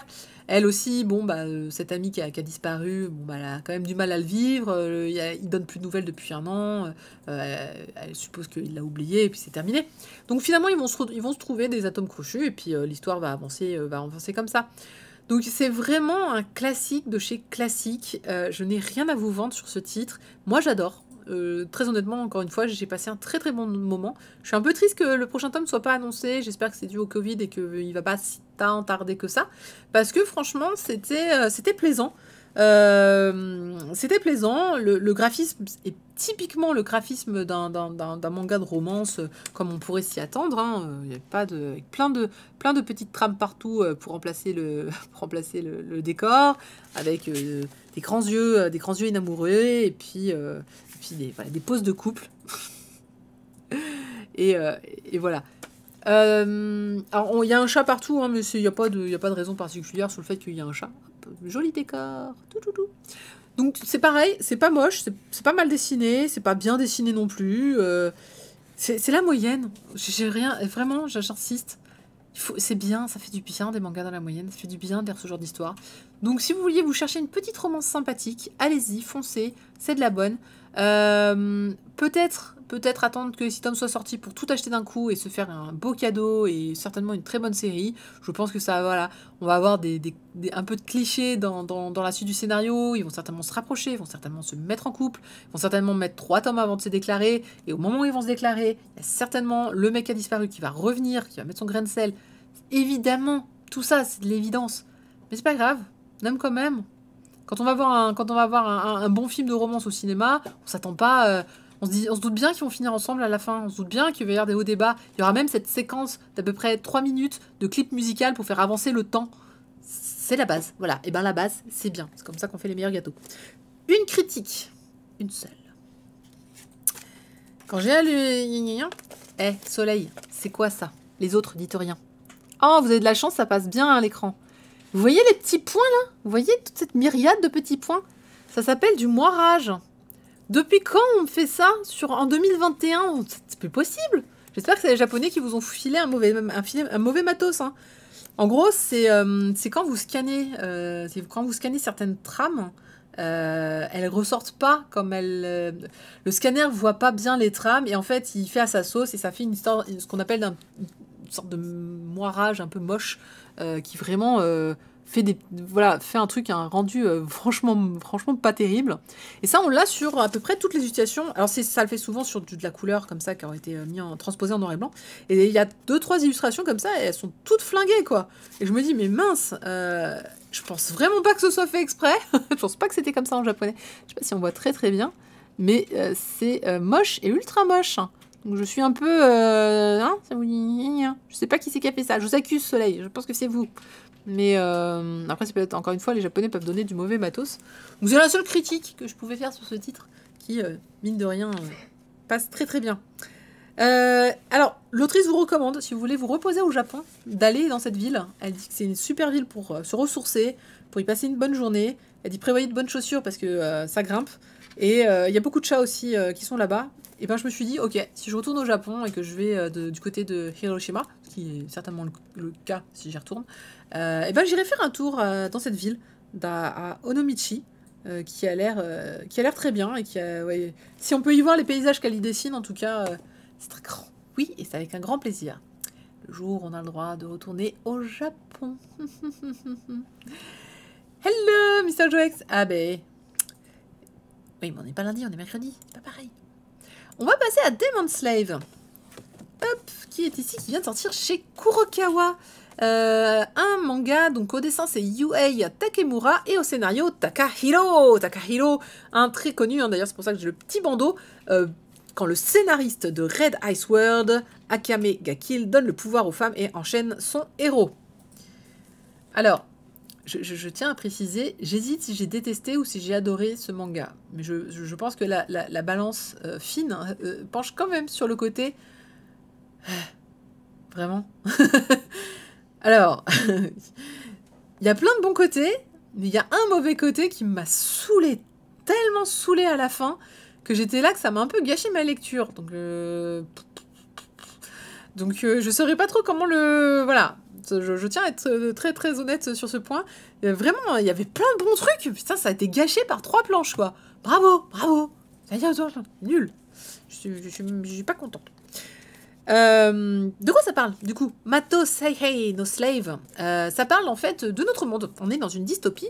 À un moment dans notre monde, on a une dimension démoniaque qui est apparue. Et cette dimension démoniaque qui s'appelle Mato, eh bien dedans il y a des arbres avec des pêches qui poussent. Et quand tu manges ces pêches, tu as un pouvoir magique. Enfin magique, tu as un pouvoir, on va dire ça comme ça. Oui, c'est le fruit des démons, exactement. Sauf que cette pêche ne donne des pouvoirs qu'aux femmes. Et donc, du coup, on est dans une société où les femmes ont les plus grands pouvoirs, ont la puissance... Enfin, pas les plus... elles ont des pouvoirs, certes, mais surtout, c'est qu'elles sont particulièrement respectées et c'est elles qui sont les hommes qui travaillent, sont les hommes qui font les tâches ménagères. Donc, on est vraiment devenu dans une société matriarcale où il y a des trains, il y a des trains réservés aux femmes qui sont bien, qui sont aérés. Et puis, il y a les trains réservés aux hommes où ils sont compressés. Ils doivent travailler toute leur vie. Les femmes n'ont plus, visiblement plus à travailler, etc. Donc on est franchement en mode les nanas ça passe et puis les mecs c'est que de la merde. Tout ça parce que seules les femmes peuvent manger ce truc là, donc on s'est retrouvé avec plein de pouvoirs pour pouvoir assujettir un petit peu les hommes qui servent plus à rien. Et donc il existe donc le problème, c'est cette dimension. Bonjour Damien Dulot. Cette dimension, finalement, Mato, c'est-à-dire qu'elle est assez dangereuse parce qu'il y a toujours des démons qui sont dedans. Et pour vaincre ces démons et pour empêcher qu'ils arrivent dans notre monde, parce qu'en fait, il y a des portes qui s'ouvrent un petit peu partout, eh bien, il y a un escadron, et c'est l'escadron dont fait partie la nana que vous voyez là. Ouais, ils disent pas son nom, et du coup, j'ai un petit doute sur son nom. Mais je pense que je l'aurai. Tombé. je cherche. Je cherchais si je trouvais le nom de la jeune femme, mais je ne le retrouve plus. Bon, c'est pas très très grave, mais... Donc, en fait, ce qui va se passer, c'est que on va parler, donc, surtout, c'est d'un jeune garçon. Il s'appelle Yuki Wakura. Et Yuki, en fait, c'est un garçon qui va se retrouver dans la dimension Mato par accident. En fait, il était en train de marcher, et puis une des portes de la dimension Mato s'est ouverte, il s'est retrouvé là-dedans, et il va se faire poursuivre par des démons. C'est là que la jeune femme arrive pour le sauver. Elle lui dit qu'elle fait partie d'un escadron. C'est un escadron très spécial, des femmes les plus puissantes en fait qui ont mangé la pêche et qui vivent dans Mato. Elles ont leur propre petite résidence à l'intérieur et en fait elles ont pour but en fait de protéger donc les habitants de notre dimension à nous de soit des entrées d'humains comme lui, ou soit des sorties de démons parce que voilà. Et donc son pouvoir à elle, c'est un pouvoir assez intéressant puisque en fait elle va pouvoir soumettre quelqu'un. Alors d'habitude elle soumet les démons de Mato et puis voilà. Et ben là elle va soumettre du coup le pauvre Yuki qui a rien demandé, mais parce qu'elle dit bah ouais mais j'ai pas le choix parce que là on n'est pas assez puissant pour vaincre tous les démons qui sont autour de nous, donc je vais te soumettre, tu vas te transformer en démon, parce que c'est ça son pouvoir, et tu vas tous les battre. Et c'est ce qui se passe. Elle va lui demander... en fait, il faut qu'il lèche... alors, il lèche son doigt. Mais il peut lécher, en fait, n'importe quoi qui lui appartient à peu de choses près. Ou, en fait, qui appartient à son être, on va dire ça comme ça. Parce que ça marche avec les vêtements. Il la lèche, et en fait, il transforme immédiatement donc, en une espèce de gros démon, pas mal du tout. Qui fait un peu ressembler à un petit chien, quand même. Il a quand même une petite tête de Doberman, moi, je trouve. Et il va tout défoncer. Il a une surpuissance. Il devient vraiment, vraiment gros. Alors... Et il va être décidé qu'il va rester sur Mato avec elle. Il va devenir le concierge en fait de la résidence où vivent toutes ses filles. Et puis quand il y a besoin de lui, ben, du coup il va pouvoir se transformer en démon grâce à elle et combattre du coup les démons avec cet escadron. Pardon. Donc voilà un petit peu le pitch grosso modo. Ça c'est le côté que j'ai bien aimé. J'ai bien aimé parce que c'est déjà extrêmement bien dessiné. Voilà, exactement, c'est la partie du manga que j'ai aimé. Mais, oui, il y a un mais. Déjà, ouais, c'est super bien dessiné. J'aime beaucoup, beaucoup l'héroïne. Je suis désolée de ne plus savoir son nom. Elle a un super chouette design. Les actions, enfin vraiment, les scènes d'action valent le coup. C'est bien dessiné, c'est bien gratté. On sait ce qui se passe, on comprend l'action. C'est très dynamique, il se passe plein de choses. Et elle est pas... Enfin, vraiment, elle a un style de fou. Moi, j'ai beaucoup, beaucoup aimé ce personnage-là. Je l'ai trouvé très, très chouette. J'ai bien fait. C'est l'heure de la soumission. Bon, d'accord, très bien. En même temps, c'est ça son pouvoir, hein. Moi je l'ai dit. Hein. Et voilà, il lui lèche le doigt. Et paf, badaboum, il se transforme en démon. Alors, j'aime énormément le design du démon. Je le trouve coolissime. Donc là, vous le voyez. Alors, sa tête est là. Voilà, vous avez sa tête. C'est pour ça que j'ai trouvé que ça ressemblait un petit peu à un Doberman. Voilà, il devient un très, très fort démon, humanoïde, donc avec 2 jambes de pied, etc. 2 jambes de pied, ouais, 2 jambes de bras, vous avez compris l'idée. Donc vraiment, avec les tatouages, et il se fait enchaîner en fait, il y a une sorte de chaîne qui est reliée à la fille. Elle est super contente parce qu'elle dit, mais c'est génial, il est surpuissant, ça va être bien utile. Et voilà, et donc ça, c'était le côté sympatoche. Mais. Et voilà, attention, le revers de la manette. Alors, qu'est-ce que je n'ai pas aimé? Parce que sinon, tout le reste, c'était parfait. On aurait pu continuer comme ça, et c'était bien. Les enjeux, c'était pourquoi les démons sont là, pourquoi Mato existe. On va se rendre compte qu'il y a d'autres personnages qui vont arriver. Voilà, il y aurait pu y avoir plein de trucs bien. Et puis, il y a... En fait, la fille, quand elle utilise son pouvoir, elle est obligée de récompenser en fait la personne qu'elle a soumis. Donc une fois que la soumission est terminée, une fois qu'il a accompli ce qu'il devait accomplir, il redevient humain, évidemment, et elle doit le récompenser. Et la récompense, c'est ce que lui désire intimement. Et j'ai des problèmes avec ce qu'il désire intimement. Parce que, bon, le bisou, à la limite, je veux bien. Le problème, c'est que elle ne le fait pas de manière... bon, déjà, c'est un baiser... je sais pas si vous avez bien vu les détails de langue. Hein, voilà, on est sur le gros bisou, qui est bien dessiné, hein, cela dit passant, c'est très très joli. Mais elle le fait de manière non consentante. C'est-à-dire que elle est obligée de donner la récompense, elle peut pas s'en empêcher, en fait. Elle est obligée si lui, son intime conviction, c'est de coucher avec elle, elle se dessape, elle couche avec lui, alors qu'elle ne le veut pas. Donc, déjà, ça me pose un petit souci. Parce que le coup du baiser, je trouvais ça mignon. Je trouvais ça, oh, elle le récompense en l'embrassant. Et le premier bisou est très mignon. Et après, après ça part en expédition, ça part en spéléo dans sa bouche. Et je fais, oui, alors le premier bisou pour lui faire plaisir, je comprends. Pourquoi, là, on est en train de devenir un manga porno? Je pige pas. Et en fait, c'est parce que c'est ça, voilà, c'est lui qui le veut comme ça. Et il peut pas... Et voilà, et on imagine que les récompenses vont monter en intensité. Et ben oui, effectivement, on va... Non mais franchement, à la fin, c'est ni n'importe quoi. Ça, c'est le même bisou, hein. Ça, c'est la première récompense. Et donc oui, ça va changer. Bah, le gars, il a un peu choisi. En fait, si tu veux, il a... Sur le début, il voulait pas trop se transformer en démon, mais une fois qu'il est en démon, oui, oui. Après, il est content. En fait, il veut être utile. Et il dit qu'il est content, en fait, d'être utile, et il est content d'être transformé en démon. D'ailleurs, à un moment, il va se transformer de lui-même, en léchant ses fringues. Mais en fait, ça va très très vite se transformer en un truc libidineux. Et ça, je suis pas fan, en fait. J'ai rien contre le ecchi, hein, vraiment, j'adore. Mais là, c'était un bon scénar. Et du coup, je trouve que ça casse tout, ce côté ecchi. Parce que c'est ça, en fait, c'est complètement ecchi. Et bah non. Le ecchi, j'aime bien quand c'est dans Lovina, mais j'aime pas quand c'est dans un bon truc de un peu fantasy, quoi. Donc bon, voilà, donc ça a tout cassé. Je trouvais que c'était vraiment vraiment bof d'avoir ce côté ecchi. Après, pareil, en fait, on va tourner. Bah, je pensais à Lovina. Bah oui, on va avoir un petit côté Lovina puisqu'il vit dans une pension avec plein de filles. Et vous pouvez vous en douter, toutes les filles vont avoir. Va y avoir la tsundere, va y avoir la petite gamine. On est vraiment dans le cliché à mort Lovina où chacune va vouloir l'embêter, sortir, finalement tomber amoureux de lui. Voilà, harem quoi. Donc, bof. Je suis désolée. Bof, bof, bof. C'était super bien parti. Je suis un peu dégoûtée du coup. Jean Fantôme qui dit ça pourrait pas donner un héros qui réfléchit justement sur le consentement. Bah pour l'instant il réfléchit pas beaucoup parce qu'en fait c'est son intime conviction. Donc lui même s'il voulait être sympa avec elle et lui dire non mais en fait je veux que ma récompense soit un truc plus soft, il peut pas. C'est ce qu'il a au fond de son cœur. Enfin au fond de son cœur, un peu plus bas le cœur quoi. Du coup c'est ballot, quoi. C'est super ballot. En plus, déjà, ça donne quoi comme image de lui? Enfin, je veux dire, à quel moment... Le mec, il vient juste de rencontrer cette fille-là. Elle lui sauve la vie, et son intime conviction, ce serait qu'elle le galoche à mort. Bah, elle est même pas un petit peu dévêtue. Elle a un costume super ras du cou, quoi. Donc, c'est réaliste à tous les mecs. Ouais, on dit deuxième cerveau. Oui, oui, oui. Non, mais voilà. Bah, je suis désolée parce que c'est un bon titre. J'aime pas quand j'aime pas un titre, en fait. J'aimerais bien tous les aimer d'amour. Mais là, bah, voilà. Le côté ecchi, pour moi, ça a vraiment tout défoncé.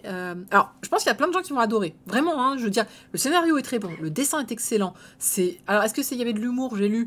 Bof, pas énormément, parce que c'est pas le propos. Eh ben, meurs pas. C'est pas un Lovina sur l'humour par exemple, mais bon, il y a des petits passages avec les filles où effectivement c'est lol. Alors, il y a une scène évidemment où on les voit tout à poil parce qu'elles vont prendre une douche, évidemment, ou un bain. Mais ouais, non, c'est dommage parce que, bah, en tout cas, dans ce premier tome, jamais il se remet en question sur oh la pauvre, elle est obligée de se taper un mec qu'elle a pas envie, tout ça pour utiliser son pouvoir. Donc, bon. En tout cas, mais vraiment, vraiment, je pense qu'il y a des gens que ça va pas du tout déranger, que, si vous avez aimé Lovina, vous aimeriez ce truc-là. Il y a une nana, elle peut grandir et rapetissir, et puis à un moment, elle devient super grande, et puis elle essaie de le plaquer au sol, elle met ses fesses sur lui, voilà, il est là, trop bien. Enfin, ça marchait vraiment ça dans les années 90, mais pas aujourd'hui. Donc voilà, mais malgré tout, hein, encore une fois, un très très bon dessin, les scènes d'action sont impeccables, si je n'avais retenir que les bons côtés, bah, c'était ça. Le scénario est cool, on sait... Alors, il parle d'une sœur qui a disparu, on se doute que la sœur, on va la retrouver dans pas trop longtemps, et quasiment tout de suite. Enfin, en fait, à la fin du tome, on vous raconte un petit peu la suite. Enfin, on vous donne un teaser. Et dans le teaser, il vous raconte tout. Ok, très bien, très bien. Pas de surprise alors. Non, ok. Et on a tout de suite le méchant de l'histoire qui va arriver. On a tout de suite toutes ces histoires-là qui vont se mettre en place. Donc, c'est un truc qui a l'air d'avancer un peu vite.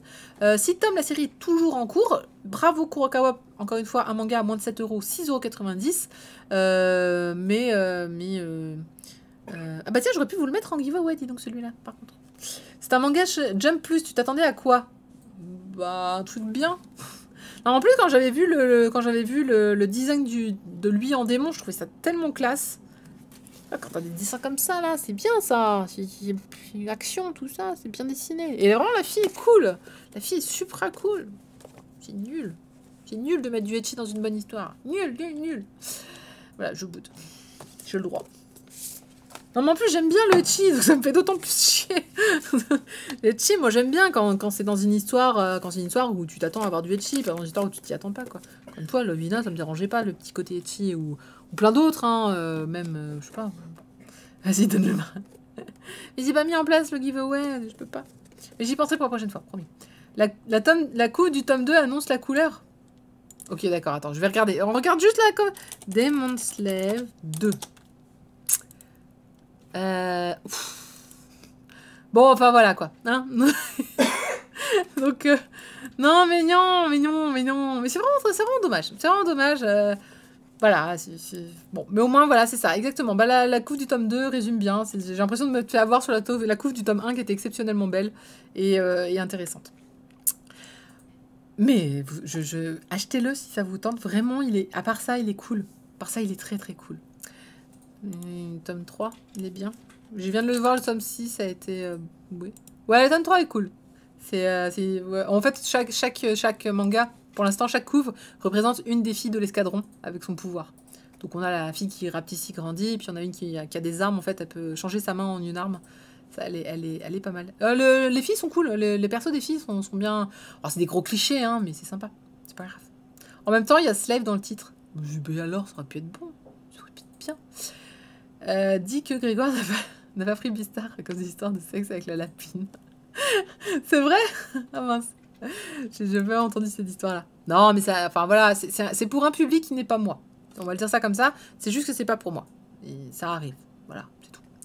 On va passer à un autre manga de Nobinobi, un petit one-shot, un gros one-shot s'il vous plaît, qui s'appelle Sahara, le samouraï aux fleurs, qui me fait beaucoup penser à la chanson d'Obispo d'il y a quelques années, quelques siècles, qui était aussi le samouraï Flower, hein, si je ne me trompe pas, donc c'est assez proche. Et Sahara, qui a une très très très belle couverture, en tout cas qui promettait pas mal de choses, et qui a à l'intérieur aussi une très belle illustration, j'aime beaucoup.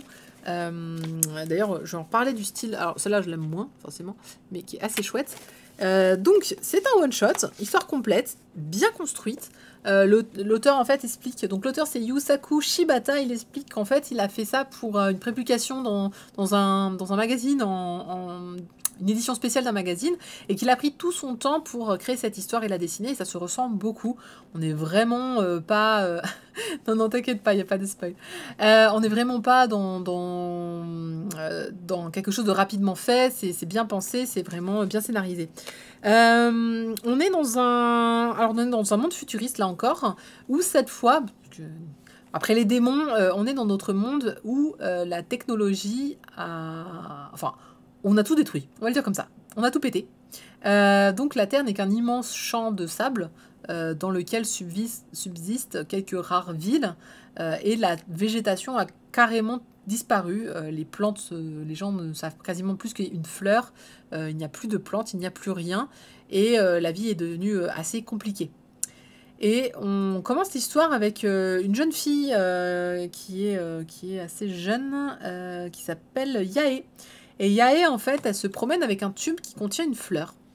Et en fait, elle explique une fleur et une autre fiole, et c'est les cendres de son père. Et elle dit son père est décédé, et son père rêvait de voir un arbre qui s'appelle l'arbre monde, qui est un arbre gigantesque.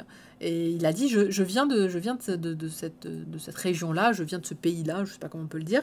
Et elle part donc en quête de cet endroit pour pouvoir y enterrer les cendres de son père, et avec la fleur un petit peu comme preuve que ce monde existe en fait, hein, un monde... oui, les références à Yggdrasil sont assez fortes. Tout à fait, on est en post-apocalyptique à Vieux Racing, tu as tout à fait raison. Donc, du coup, on commence cette histoire avec un monde qui ressemble beaucoup à celui de Nausicaa, si vous avez vu le manga ou le film. Même si là, on est moins quand même médiéval, mais il y a encore cette idée-là. Et en fait, la jeune fille, dans son périple, va assez mal commencer. Déjà, elle a du mal à quitter l'endroit où elle est. Et puis, elle réussit finalement à rentrer sur une sorte de dirigeable, on va dire ça comme ça. Mais il se fait attaquer par des pirates. Et intervient alors ce jeune homme qui s'appelle Sahara. Et Sahara, en fait, il a un sabre qui est très spécial, qui prend plusieurs formes et qui a des capacités assez hors normes. Et donc, il va réussir à maîtriser un peu la situation, et elle va comprendre, elle va lui dire, bah, écoute, je cherche l'arbre monde, et lui il dit, très bien, je t'accompagne. Et donc c'est l'aventure de tous les deux, à la recherche de cet arbre, à la recherche de cette région où existeraient encore les fleurs. Et en fait, c'est un peu le mystère de qui est Sahara et pourquoi il a cette épée assez incroyable. Alors, faut savoir c'est quoi le danger d'aller dans le sable, hein, en fait, dans le désert qui entoure désormais notre monde. Il y a des espèces d'immenses automates, mais gigantesques, hein, titanesques, hein, automates qui en fait détruisent tout sur leur passage. Et donc ils se font attaquer par l'un d'entre eux. Et Sahara n'a aucun mal en fait à vaincre cet automate. Et donc c'est pour ça qu'elle va lui dire, bah, viens avec moi et trouvons l'arbre monde en même temps, parce que justement il est capable de la défendre. Donc ça c'est le fameux automate. Donc la taille des gens ici, l'automate ici. Voilà, un peu grand, hein, n'est-ce pas? Alors j'aime bien parce qu'on y a aussi il a un masque. Alors ça c'est pas, on voit les dents là, les dents et tout ça, mais en fait non, c'est le masque qui est dessiné comme ça. Hein. C'est son masque à gaz en fait, qui est juste dessiné comme un masque de samouraï. Vous savez que les samouraïs dessinaient une bouche sur la plupart de leurs masques. Donc c'est représenté comme ça. C'est franchement bien foutu, l'histoire est bien, elle se tient bien, elle est cohérente, les personnages sont intéressants, on se demande jusqu'au bout le pourquoi du comment, pourquoi le monde est dans cet état, pourquoi Sahara est particulier, spécial dans son genre. La jeune fille, son père c'était qui, pourquoi il venait d'un pays où il y avait encore de la végétation, etc. etc. Donc franchement ça passe extrêmement bien, ça a été une lecture bien plus plaisante que ce que je m'attendais. Je m'attendais pas à quelque chose d'extraordinaire, mais finalement ça a été, moi qui râle souvent sur les one-shots, je l'ai trouvé vraiment complet, c'est une belle aventure, c'est une vraie aventure, c'est plutôt rare pour un one-shot. Et il y a une deuxième chose qui m'a frappée chez Yusaku Shibata, c'est que son trait fait énormément penser à celui de One Piece. Et ça, c'était un vrai plus pour moi. Alors, un One Piece bien dessiné. Oui, il y a une vraie fin, Maïline. Un One Piece bien dessiné. Non pas que Oda ne dessine pas bien, mais ça serait un Oda qui aurait eu le temps de dessiner correctement. On va dire ça comme ça. Du coup, voilà. Donc là, on voit la jeune héroïne. Et vraiment, ça passe super bien. Enfin, moi, en tout cas, j'ai vraiment trouvé du Oda là-dedans. Que ce soit dans les actions, que ce soit dans les personnages, que ce soit dans les décors. Vous voyez, quand on voit ce type de perso, c'est tellement One Piece pour moi. Donc voilà un petit peu... c'est pas assez chargé pour du Oda. Alors j'ai pas vu One Piece depuis un bail, j'ai pas vu les derniers chapitres. Mais c'est vrai que je crois que enfin, j'avais vu des couvertures de chapitres. C'est peut-être un peu chargé aujourd'hui. Mais non, mais alors quand je dis One Piece bien dessiné, j'ai rien contre One Piece. Mais ça se sent qu'il n'a pas le temps, de peaufiner son dessin comme il aurait pu le faire sur certaines planches. Il y a des planches que je trouve incroyables, et puis il y a souvent des planches que je trouve un petit peu rapides. Et des persos avec des proportions normales, c'est pas très Oda. Oui, voilà. Alors, à part, c'est pour ça que c'est peut-être ça le petit côté entre guillemets bien dessiné. Mais franchement, moi, je trouve que c'était vraiment des personnages tout droit sortis de One Piece. J'ai bien, et du coup, en fait, j'ai bien aimé ça parce que c'est une aventure, et donc une aventure. Je serais pas étonnée que le monsieur, il a été peut-être assistant de Oda. Ce serait pas très très étonnant. Et puis il y a le côté Nausicaa, hein, avec ce grand désert, avec ses créatures, avec voilà, il y a un mélange des deux. Donc c'est une fable écologique, hein, évidemment, sur notre planète, sur ce qu'on en fait, sur la pollution, sur tout ça, sur ce qu'on est en train de perdre avec les plantes. Et ben ça marche très bien, voilà. Et lui il dit quoi? Une épée, des robots, le désert. J'ai fini par bourrer ce manga de choses que j'adore par pure caprice. Voilà. Mais donc c'est assez rare qu'en un seul tome on arrive à faire quelque chose de vraiment aussi complet. Moi je le trouve particulièrement réussi. Je le recommande. Alors vraiment je pensais pas que ça serait aussi bien. 7,90€, ça one shot, parfait. Vous cherchez un titre à offrir, ça c'est n'importe quel âge. Ça passe. Ça passe très tôt. Je pense que 8-9 ans, vous pouvez y aller. Il y a absolument rien. Au contraire, c'est des thèmes d'actualité sur l'écologie. Puis à la fois, léger l'écologie, hein, dans le sens, la planète est devenue un désert parce qu'on a peut-être trop foutu le boxon. Ça, c'est un discours écologique. Mais donc, du coup, vraiment, c'est une très très belle histoire en un seul tome qui s'offre très facilement pour un anniversaire, pour commencer dans les mangas. Je recommande vachement. Alors, ça reste quand même, hein, dans la lecture japonaise. Faut avoir 8-9 ans, je pensais offrir Demon Slave, dit Saïma. Assistant de Oda et de l'auteur de My Hero Academia. Ah bah voilà, oui, oui, oui, effectivement. Effectivement, j'ai le CP. Je rappelle que ce manga m'a été envoyé par Pika, que je remercie encore une fois. Je voulais juste vérifier, est-ce qu'il le précise pas, ça? Non. Alors, c'est un... Yusuke Shibata est un jeune auteur diplômé de l'Université des Arts de Tokyo, Geidai. Il a été l'assistant de Ichiro Oda One Piece. Ah, bah dis donc, comme quoi, hein, je suis pas quand même mauvaise dans l'analyse. Prépublié de 2016 et 2017 dans le magazine Shonen Jump Giga. Voilà. Donc oui, effectivement, j'avais pas tort sur le côté Oda. Je trouve... Excusez-moi, j'aime bien quand j'arrive encore à analyser un dessin en me disant « Mais oui, effectivement, c'est du Oda. » Merci Damien Dilo. Bah, ah, ça y est, c'est l'heure. Mais non, il est 22h15, t'as encore du temps, Ça commence à 23h. Hein. J'ai prévu, je savais. Quand j'ai... Ouais, on est bon. Non, mais il faut peut-être qu'il mange aussi, le jeune homme. On sait jamais. Voilà un petit peu, donc Sahara, allez-y, c'est très chouette et ça vaut franchement le coup, c'est bien mené et le scénario de A à Z, la fin est impeccable, pile ce qu'il fallait, pas trop rapide, pas trop lent, bon rythme, c'est un grand oui. Et on va passer du coup, alors je dis oui, j'ai pas, ah si, je l'ai pas dit tout à l'heure, attendez, c'était quand? C'était pour Demon Slave? Attendez, j'ai juste une petite chose à dire. Demon Slave? Ok. Ça m'a fait rire parce que Demon Slave, la traduction, c'est Pierre Ginet. C'est un traducteur qui est là depuis aussi longtemps que moi dans le monde de l'animation. Quand j'étais petite, quand j'étais jeune, et que je faisais des interviews avec des auteurs japonais, c'est lui qui me les traduit. Il m'en a traduit beaucoup. Donc voilà, un petit coucou à Pierre Ginet, que je n'ai pas vu depuis 3 siècles, et qui doit certainement pas se souvenir de moi. Mais ça fait plaisir quand même. Et là, on a Pierre-Alain Dufour, mais ça c'est la direction éditoriale. La traduction c'est Gaël Ruel et le lettrage de Studio Charon qui a pas chômé. J'ai cru les voir sur quasiment tous les bouquins de... Combien sur 20 pour moi c'est un bon 16 sur 20. Facile 16 sur 20, si ce n'est 17. Et ça aurait pas... Et c'est rare, mais ça n'aurait pas dû être une série. C'est-à-dire que il est cool. Est-ce qu'on aurait pu faire une série? Non, c'était bien one shot. C'était bien, c'est... Oh, quoique, ça aurait pu faire une série, mais rien. Et je serais, honnêtement, je suivrai cet auteur. C'est un mangaka, clairement, faut le suivre, faut regarder ce qu'il va faire plus tard. Ça vaut largement le coup, que ce soit... Alors, en tout cas, sa proposition scénaristique est vraiment impeccable. Donc, en même temps, il était à bonne école. On va passer maintenant au Siège des Exilés, le dernier titre des éditions Akata, qui m'a surpris par sa couverture. Il s'agit de... Alors, elle est...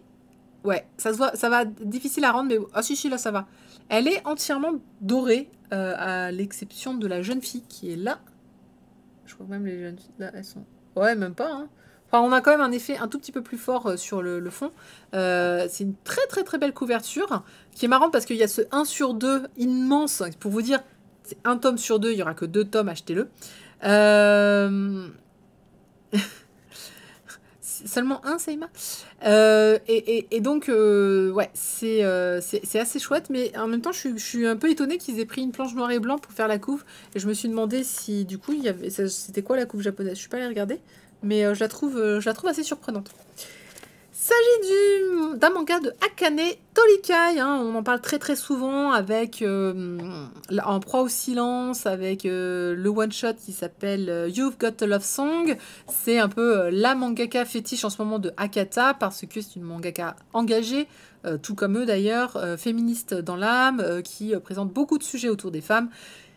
Et évidemment, celui-là ne fait pas exception, hein. C'est en 2 tomes série terminée, ça vaut 8,30 €. Et on va encore une fois parler des femmes. Parce que depuis plusieurs années, on est dans une dystopie, c'est la journée dystopie. Les hommes ont disparu quasiment. En fait, il n'en est presque plus. On n'a plus qu'une chance sur 1000 d'avoir une naissance d'un homme. Et donc, du coup, ils sont réduits à leur rôle de partenaire reproducteur. De toute façon, il n'y en a plus énormément. Et on va en fait se retrouver dans une sorte de bidonville qui se trouve un peu en dehors d'une ville. Donc cette ville qui est contrôlée par les femmes, il y a quasiment que des femmes. Et dans ce petit bidonville, il y a 2 personnages importants. Il y a un homme, déjà. Cet homme vend ses charmes, il les vend très cher. Et il y a cette jeune femme que vous voyez en couverture, qui est réputée pour être magnifique, qui fait de l'acupuncture, cela dit passant. et qui va effectivement dans le récit être particulièrement importante justement sur cet aspect-là. On va un peu découvrir son identité et on va se remarquer qu'elle a un rôle important à jouer dans la société, dans cette société où tout ce qui est reproduction est extrêmement complexe et compliqué. Et en fait, on va avoir, comment dirais-je, en fait, il n'y a pas un scénario extrêmement... je ne vais pas vous dire, voilà, c'est l'histoire d'eux. En fait, on voit la vie de ce bidonville. On comprend un petit peu le mécanisme de fonctionnement de cette société matriarcale, comment elles y sont arrivées. En fait, on explique que les femmes se sont progressivement émancipées des hommes parce qu'elles ont trouvé un moyen de se reproduire visiblement sans eux. Et donc, petit à petit, les hommes étant devenus inutiles, on les a purement éliminés. Du coup, on en a moins fait. Mais voilà, aujourd'hui on se rend compte qu'il n'y en a quasiment plus et ça semble poser problème. Donc le manga explique un petit peu pourquoi. Et puis on n'a pas encore l'explication de pourquoi il y a des femmes dans le bidonville. Donc il y a ce bidonville, mais on ne sait pas pourquoi elles y sont, on ne sait pas pourquoi certaines ont choisi de vivre en marge de la société. Les héroïnes, en fait, alors il y en a plusieurs. Bon, il y a l'héroïne. Et en fait, elle va se retrouver entourée de plusieurs femmes qui sont là pour diverses raisons, donc elle s'explique un petit peu. Et puis, il y a ce fond d'histoire de reproduction, donc on comprend en filigrane, c'est jamais dit vraiment très franchement, on comprend en filigrane que voilà, il y a des enjeux extrêmement forts sur la reproduction, sur le fait d'avoir un garçon ou pas, sur le fait de rencontrer un garçon. Alors c'est drôle parce que comme elles en ont jamais vu, le garçon du bidonville, du coup, elles se disent mais il paraît qu'il a un truc que les femmes n'ont pas et tout. Elles sont toutes là. C'est quoi? Et du coup, ils vont le voir, ils vont dire mais t'as un truc en plus, mais tu peux nous le montrer? Il fait non, je vous montrerai pas, c'est interdit par la loi en plus, donc c'est non. Et donc elle dit mais combien on paye pour le voir, pour voir le truc en plus? Et donc lui il dit 1 million. Et donc elles sont là, ouais, il faut économiser 6 mois et elles partent pour économiser juste pour voir le truc en plus. Et voilà, il y a ce décalage complet où elles savent pas du tout ce que c'est un homme, elles savent pas à quoi ça sert, elles savent pas comment ça marche. Et c'est drôle de voir cette dystopie-là finalement, et de voir toutes ces femmes qui vivent dans un monde qui n'est pas du tout le nôtre, et à la fois, nous on sait le truc qui manque, tu vois. On est là, bah les hommes, c'est une petite, ok, en reproducteur peut-être pas, mais il y a d'autres petites fonctions intéressantes qui peuvent peut-être vous amuser. Donc voilà un petit peu le siège des exilés. Pour l'instant, comme tous les mangas d'Akane Torikai, selon moi, c'est pas très précis, c'est très flou. Pour autant, il y a plein d'idées, il y a plein de choses de réflexion qui peuvent arriver, mais ça reste quand même pas énormément précis. Il y a beaucoup d'informations en fait qui sont vraiment diluées, qu'on doit plus deviner qu'autre chose. Et on sait toujours pas c'est quoi le propos en fait. Enfin moi personnellement j'ai du mal à comprendre le propos de l'autrice. Quel est le message qu'elle veut faire passer par cette dystopie? C'est quoi son but? C'est quoi son rôle? Elle veut montrer que les hommes sont indispensables? Elle veut montrer que les femmes réussissent finalement à vivre seules? Ou c'est juste pour raconter une histoire dans laquelle, tout simplement, parfois faut pas chercher midi à 14h, elle veut voulait juste raconter une dystopie dans laquelle les femmes étaient toutes puissantes et se retrouvaient un petit peu coincées parce que elles se rendent compte qu'elles ont peut-être besoin finalement d'un mec ou deux. Donc franchement, et pourquoi ce bidonville? Donc encore beaucoup de questions, mais pour une fois, ça va être répondu assez vite puisque ça fait que 2 tomes. Donc ça devrait aller assez rapidement, mine de rien. Au contraire de, par exemple, je fais les mêmes reproches en fait sur En proie au silence. J'ai exactement la même réflexion sur En proie au silence. C'est flou, c'est pas très très clair dans les propos, je comprends pas ce qu'elle veut démontrer, je comprends pas où est-ce qu'elle veut aller, mais peut-être que tout se dénoue à la fin. C'est peut-être son style, c'est justement de prouver que quelque chose à la fin, d'amener des réflexions et des réponses à la fin. Ou alors juste simplement des réflexions. Des réflexions, ça me va aussi, hein. Moi, des mangas qui vous font réfléchir, c'est toujours bien. Mais là, j'ai du mal à voir c'est quoi le sujet, en fait. La reproduction, c'est pas l'impression que ça me donne. Donc, la toxicité des femmes entre elles, peut-être un petit peu plus. Tout le monde peut être toxique avec n'importe qui, hein. Quand on dit, oui, les femmes entre elles sont dures et tout. Non. Pas tant que ça, en vrai. Hein. Pas plus que d'autres, en tout cas. Donc... c'est du Akane Torikai, voilà, on va le dire comme ça. Je continue de trouver qu'elle a un trait de génie, qu'il y a vraiment des planches incroyables, qu'elle a une façon de raconter les choses qui est très proche de la BD. D'ailleurs, elle a un style vraiment entre deux que j'aime bien. Voilà, avec... je sais pas si on peut bien voir, mais moi je trouve en tout cas qu'elle a vraiment un style qui est très très proche de la BD européenne, dans le sens où elle utilise... je pense oui, je suis même carrément sûre, elle fait ses grilles. Alors là, elle n'utilise pas de trame. Je pense que c'est ou c'est... c'est quoi cette technique déjà? Ou c'est peint, ou c'est feutré, mais en tout cas, clairement, le gris, tous les gris que vous voyez, c'est comme si c'était une planche couleur qui était colorisée et qu'on avait ensuite scanné en noir et blanc. Donc c'est très étrange comme rendu, mais ça fait très beaux-arts, hein, je vous dis comme ça.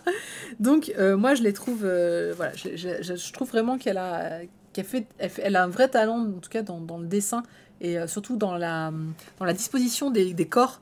Elle dessine les corps d'une manière vraiment extraordinaire, et elle a une vraie réflexion sur la manière dont elle veut narrer ses histoires. Aucune pause, aucune mise en page n'est laissée au hasard. Il y a vraiment beaucoup de choses qui sont dites, et voilà, bon, ça c'est vraiment c'est très BD ces passages-là. Tout à fait, tout très réaliste. Donc à voir pour la suite. De toute façon c'est qu'en 2 tomes, donc ce sera un oui pour moi de découvrir ce 2e tome, et on en parlera quand le 2e tome sera sorti, si je reste sur mes interrogations, ou si enfin j'ai réussi un peu à entreapercevoir le message d'Akane Torikai au travers de ces livres, chose qui n'est pas encore aisée, mais pourquoi pas, ça n'empêche pas, c'est un peu comme, comment il s'appelle, un autre mangaka que j'aime pas particulièrement, mais que tout le monde encense, Inyo Asano. Voilà, je n'aime pas particulièrement les mangas d'Inyo Asano, mais c'est un putain de génie. Ça me fait chier, désolé pour le vocabulaire, mais c'est un grand génie, c'est indéniable, mais ses livres, j'ai du mal à rentrer dedans, j'ai du mal à... je suis assez superficielle finalement dans les bouquins. Moi, je préfère un bon gros shoujo qui tâche, qui est vraiment écrit d'une manière la plus classique possible, que parfois certains mangaka qui sont incroyables, mais dans lequel je trouve que les propos sont pas assez clairs, et moi j'aime bien quand c'est clair, j'aime bien quand c'est... ouais, c'est clivant, oui, on peut dire ça, je pense. Mais tu vois, tu mets Asano, c'est difficile de pas aimer Asano, moi, je trouve. Est-ce que c'est la femme de Asano? Ah bon? Ah, c'est possible. C'est bien possible. Est-ce que ce serait écrit quelque part? Bah, elle a qu'à s'appeler Asano, la dame. Non. Ah bon, bah, ceci peut expliquer cela, hein. Ça, il est marqué... que la couverture, c'est Jun Kawana qui l'a fait. Je sais pas si du coup c'est cette couverture qu'on a là, ou si c'est la japonaise. Je sais que sa femme est mangaka, mais je sais plus si c'est elle. C'est bien possible, il me semblait l'avoir lu. Akane Torikai Inyo Asano. Écoutez, Google le sait mieux. Eh bien oui, ils sont mariés et femmes. Ils se sont mariés en 2018. Et ben voilà, ceci explique cela. C'est fou quand même. Eh ben ouais, ça se ressent un petit peu dans le style. Ils ont effectivement une vision, ils ont une vision du manga qui est effectivement assez similaire, pas dans le thème, hein, pas dans les thèmes en tout cas, mais dans la façon de voir le monde, de vouloir transmettre au monde les histoires en fait, ou leurs émotions, leurs avis sur le monde qu'ils veulent le présenter. C'est juste qu'Akata ne le présente pas comme la femme de... Oui, non, mais ça c'est cool, on est tout à fait d'accord, hein, 7 sur 7. C'est très bien de ne pas le présenter comme la femme de. Mais effectivement, on est sur du qui se ressemble, ça semble, je suis tout à fait d'accord. Parce que pour le coup, elle a vraiment un style qui est... Alors, ils ont tous les deux un style vraiment de narration qui est très original, mais qui se ressemble un petit peu. Voilà.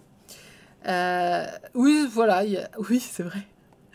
Donc il y a des gens comme ça. La couverture, c'est Clémence Alessou chez nous en France. Alors je vais juste vérifier un truc. C'est Siège des exilés. Excusez-moi, hein, je fais mes recherches maintenant, mais j'avais pas beaucoup de temps pour préparer cette émission, parce que j'ai reçu les trucs en retard et j'ai un travail de fou en ce moment qui fait que je souffre un tout petit peu. Mais vraiment, ça m'a saoulée quand j'ai reçu les mangas en retard. J'étais là, j'ai crié, j'ai boudé, j'ai fait non, c'est trop nul la vie. Mais bon, c'est pas grave, c'est comme ça. Du coup, j'avais pas très envie de travailler. J'étais là en mode non, je veux pas, j'en ai marre. Alors, c'est la même couverture en japonais. C'est fou, hein. C'est exactement la même, effectivement. Alors, sans le côté, je pense, ce très joli rendu qui est quand même très beau. Mais c'était la même, donc c'était bien tiré. Non, parce qu'il avait déjà fait, je sais pas si vous vous souvenez, chez Akata, ils avaient sorti Samurai Comeback, Excellent titre, hyper humoristique. Et les Japonais avaient perdu a priori les couvertures. C'était Spade qui nous l'avait raconté, il avait en fait, c'est lui qui a dû refaire une couverture et il l'a fait à partir donc de planches à l'intérieur du manga, un peu comme là d'ailleurs. Et donc je pense, comme le procédé était le même, je me suis demandé s'ils n'avaient pas dû faire exactement la même chose. Et en même temps, je n'étais pas sûre que ce qu'on voyait en couverture, on la voyait un moment en planche. Mais en tout cas, oui, c'est pas la... Voilà, ça peut arriver hein, qu'on doit faire... voilà, on a perdu les assets. Bah, il est vieux, hein, Samurai Comeback. Donc, c'est... non, mais c'est comme... c'est fou que t'aies associé les deux sans le savoir. Ou, bah, alors déjà, oui, qu'ils se ressemblent, ça semble. En même temps, j'aurais pas forcément associé l'autrice de Sailor Moon et l'auteur de Hunter x Hunter. Et pourtant, ils se sont mariés. Oui. C'était hier, Caro a dit... Quand on a lu des milliers de mangas comme moi, enfin comme nous hein, pour le coup, parce qu'elle parlait de moi et Thunder et elle-même, on a lu des milliers de mangas, on a lu des milliers d'histoires de mangaka différents, on a forcément des petits réflexes d'analyse sur le dessin et sur la narration qui nous viennent un peu plus rapidement, on dira, que l'inverse. C'est vrai que parfois je me rends compte que j'ai une petite expérience, mine de rien. Je pense que je peux le dire sans trop de fausse modestie. Oui, j'ai une petite expérience d'une histoire, du format de manga, des narrations. Et elle en parlait, parce qu'on parlait des global mangas, on parlait du fait que quand on lit un manga qui n'est pas d'un auteur japonais, on sent cette petite différence. Vous m'auriez dit que ça, c'était pas un manga japonais, que c'était une autrice française, ça passait. C'est vraiment, hein, elle a un style aujourd'hui, enfin, elle a un style sur ce manga-là qui est très travaillé et qui vraiment est un hybride manga BD européenne. Ce qui est bien, hein, d'ailleurs. Je trouve ça bien d'essayer ce genre de choses. Est-ce que j'ai lu d'autres titres de Naoko Takeuchi? Oui, j'ai lu tous ces titres. J'ai lu Miss Rain, j'ai lu Les Cafards, j'ai lu... Oui, elle a fait une série où il y a des cafards qui se transforment.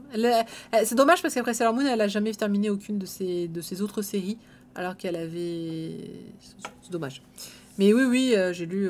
Bon, elle a pas fait grand-chose à part Sailor Moon, hein, cela dit passant. Et Sailor V, du coup. Mais oui. Pourquoi? Oui, alors elle n'a pas dessiné que quelques planches, mais oui, l'auteur de Sailor Moon a dessiné pas mal de planches de Hunter x Hunter. Ça se voit au niveau des yeux, si tu fais très attention dans la plupart des derniers tomes. Il y a beaucoup, enfin moins, ça se voit moins en fait, ça se voit moins depuis le tome 22, 23, mais dans les tomes 20, je trouvais que ça se voyait beaucoup. Je trouvais que... Elle a un bébé. Bah, ils sont grands maintenant, ces enfants. Hein. Bah oui, c'est ça, plus vraiment un bébé. Alors, elle en a 2. Et aujourd'hui, ils doivent avoir, bien facile, entre 12 et 15 ans quand même. Hein. Donc, les bébés, pas trop, quoi. Tu vois, ça a poussé quand même. Ça grandit, ça s'en va. Au bout d'un moment. Après, Naoko Takeuchi, très honnêtement, elle a eu un coup de bol. J'en suis désolée. Hein. J'adore Sailor Moon. C'est incroyable ce qu'elle a fait. Mais c'était un coup de chance. Elle n'est pas très bonne mangaka. Pas au dessin, d'ailleurs elle a un dessin très très particulier, mais elle a jamais fait de très grands mangas, elle a jamais été très innovante, ou j'avais 2 mots en tête, les deux se sont mélangés. Elle n'est pas très innovante, elle n'a pas fait... Non, en tout cas, je recommanderais pas des mangas de Naoko Takeuchi, à part Sailor Moon, et Sailor V, mais qui reste dans l'idée de Sailor Moon. Et PQ Angel et tout ce qu'elle a essayé de sortir derrière se sont cassés la gueule parce que c'était... Soit elle a essayé de refaire du Sailor Moon, parce que c'est dommage parce que graphiquement, par contre, elle s'était bien améliorée. Aujourd'hui, elle a vraiment un très très beau dessin. Quand elle fait des illustrations pour notamment Sailor Moon, pour divers goodies qui continuent de produire aujourd'hui, elle a un très très joli aujourd'hui. Hein. Maintenant... oui, la narration... mais Sailor Moon, j'ai jamais réussi à le relire. Quand je l'ai lu la toute première fois de ma vie, je trouvais ça incroyable. Ça a changé mon monde et je pense que ça a changé le monde de plein de gens. Mais j'arrive pas à le relire, je trouve ça trop lourd, c'est très lent dans la façon de faire. C'est pas très moderne et c'est pas très pimpant, quoi. Oui, non, SM pour Sailor Moon, effectivement. Pour autant, ça reste une histoire, une des meilleures histoires, je trouve, qui a été créée, parce que c'est hyper fédérateur. En même temps, c'est romantique, en même temps, c'est très nostalgique. Il y a une certaine nostalgie dans le site. Il y a pas mal de... Et pas parce que je l'ai lu il y a longtemps, hein, le titre est comme ça. Il a vraiment cette capacité, puisqu'on parle quand même de gens qui sont morts et qui sont ressuscités. Et qui est plus tragique que l'on croit, avec plein de métaphores sur les planètes, tout ce qui sont les pierres, tout ce qui est les parfums, tout ce qui est... Elle a une recherche et une connaissance absolument incroyable, Koko Takeuchi. C'est fou tout ce qu'elle a réussi à mettre dans ce bouquin. Et à la fin, ça finit en totale philosophie. Hein. Ça finit en le bouillon des âmes, qu'est-ce qu'une âme, etc. Enfin, on part sur un gros délire. Pardon, on s'éloigne du siège exilé. Mais on parlait des maris et femmes dans les mangaka. Je sais pas s'il y en a certainement d'autres, je connais pas forcément. Je savais même pas que Inio Sano était marié, donc vous voyez. Moi, je connais souvent, oui, c'est ça. On connaît tous l'histoire de Naoko Takeuchi et le Tate et Togashi. Mais j'en ai pas d'autres, tiens, en tête, s'il y en a d'autres qui étaient mariés. En tout cas, voilà, il est 22h35. Je vous laisse donc pour une petite pause d'une demi-heure. Je suis sympa, avant le Nintendo Direct. Non, vas-y, 7 sur 7, c'est trop bien. Mais oui, ça vieillit. J'en suis désolée que Magic Knight Rayers, mais je pense que ça a quand même un peu vieilli, quand même. Tout à fait, Saïma, qui a amené une série populaire qui a amené le Yuri au grand public, et pas que d'ailleurs, à mon avis. Pas que du Yuri, il y a plein de trucs là-dedans. Donc, on se retrouve... alors, du coup, je sais pas, mon planning est un peu chamboulé. Si je fais un stream demain, ça veut dire que j'aurai streamé mardi, mercredi, jeudi, vendredi. Je pense que j'ai besoin d'une pause, donc peut-être que demain je ferai pas de stream, mais je vais voir. Si je suis en forme, vraiment, j'en ferai une. Est-ce que je ferai un direct Nintendo? Je sais pas encore. Il y a des chances, tiens, pourquoi pas. Ça pourrait être marrant, mais j'ai rien prévu. Donc du coup, là, j'ai qu'une demi-heure pour essayer d'installer ça. Donc je vais essayer, mais je sais pas ce que ça va donner. En attendant, bah écoutez, je vous souhaite une très bonne soirée. On va tous baver devant le Nintendo Direct. Je sais pas combien de temps ça va durer.